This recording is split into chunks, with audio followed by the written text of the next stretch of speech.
modal English to Bangla.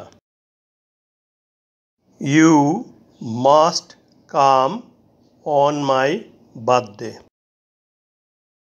তুমি অবশ্যই আমার জন্মদিনে আসবে। কে আসবে? তুমি বা ইউ সাবজেক্ট। এ বাক্যে মাস্ট মোডাল। মাস্ট এর ফর্মগুলো দেখে নেই। মাস্ট প্রেজেন্ট টেন্স বা ভার্ব ওয়ান। মাস্ট এর পাস্ট টেন্স বা ভার্ব টু হবে হ্যাড টু। মাস্ট এর পাস্ট পার্টিসিপল বা ভার্ব থ্রি হয় না। কাম ভার্বের ফর্মগুলো দেখে নেই। কাম অর্থ আসা, প্রেজেন্ট টেন্স বা verb one. Khem past tense বা ভার্ব টু। কাম পাস্ট পার্টিসিপল বা ভার্ব থ্রি।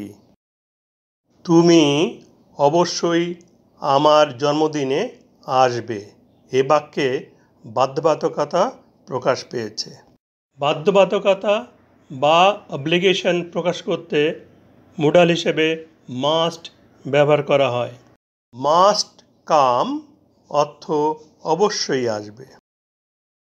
মাস্টের পরে ইনফিনিটিভ টু উজ্জ আছে। ইনফিনিটিভ টু এর পরে ভার্ব ওয়ান কাম বসেছে। মাস্টের পরে ইনফিনিটিভ টু বসাতে হবে না, উজ্জ থাকবে।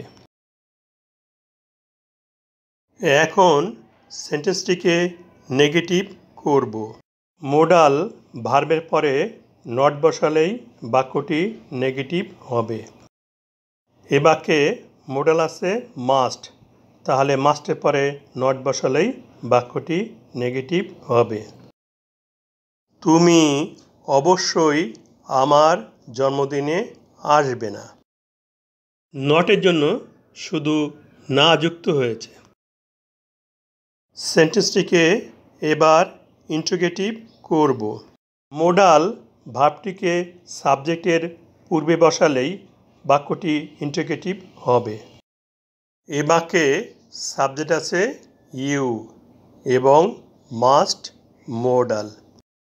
ইন্ট্রোগেটিভ করতে মোডাল বাক্যের প্রথমে বসবে এবং সাবজেক্ট মোডালের পরে এসে বসবে। মাস্ট এর প্রথম অক্ষর এম ক্যাপিটাল লেটার হবে। অপরদিকে সাবজেক্ট ইউ এর প্রথম অক্ষর স্মল লেটার হবে এবং বাক্যের শেষে নোট অফ ইন্টারোগেশন বা প্রশ্নবোধক চিহ্ন বসবে। তুমি কি অবশ্যই আমার জন্মদিনে আসবে?